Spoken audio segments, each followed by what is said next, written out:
পিরোজপুরে সন্তানের পিতৃ পরিচয় চেয়ে সংবাদ সম্মেলন করেছেন এক নারী। বৃহস্পতিবার দুপুরে পিরোজপুর সাংবাদিক ইউনিয়নের কার্যালয়ে লিখিত সংবাদ সম্মেলন করেন মুক্তা রানী হালদার। আমি মুক্তা হালদার, পিতা হিরেনচন্দ্র হালদার।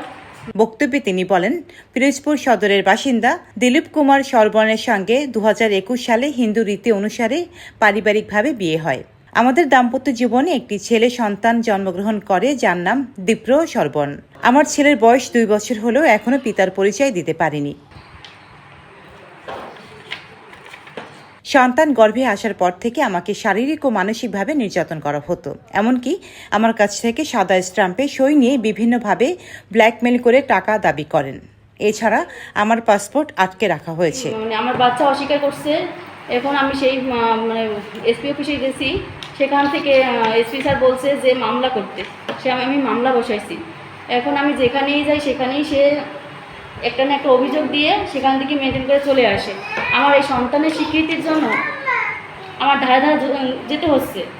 আর এখন আপনাদের কাছে আসছি, আমার সন্তানের কীভাবে স্বীকৃতি পাবো সেইটা আপনারা আমাদের সেই সঠিক সিদ্ধান্ত দিয়ে দেবেন।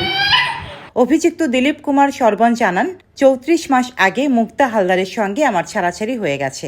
কোর্টে মামলা চলছে। আগে মামলার রায় হোক, তারপরে বলা যাবে দীপ্র সরবন আমার সন্তান কিনা। না, এটা তো আমি বলতে পারবো না, কারণ ওর সাথে ছাড়াছাড়ি হয়েছে আমার 34 মাস আগে।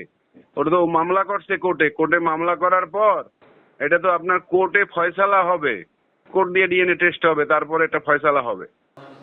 ডেস্ক রিপোর্ট, সাম্প্রতিক দেশকাল।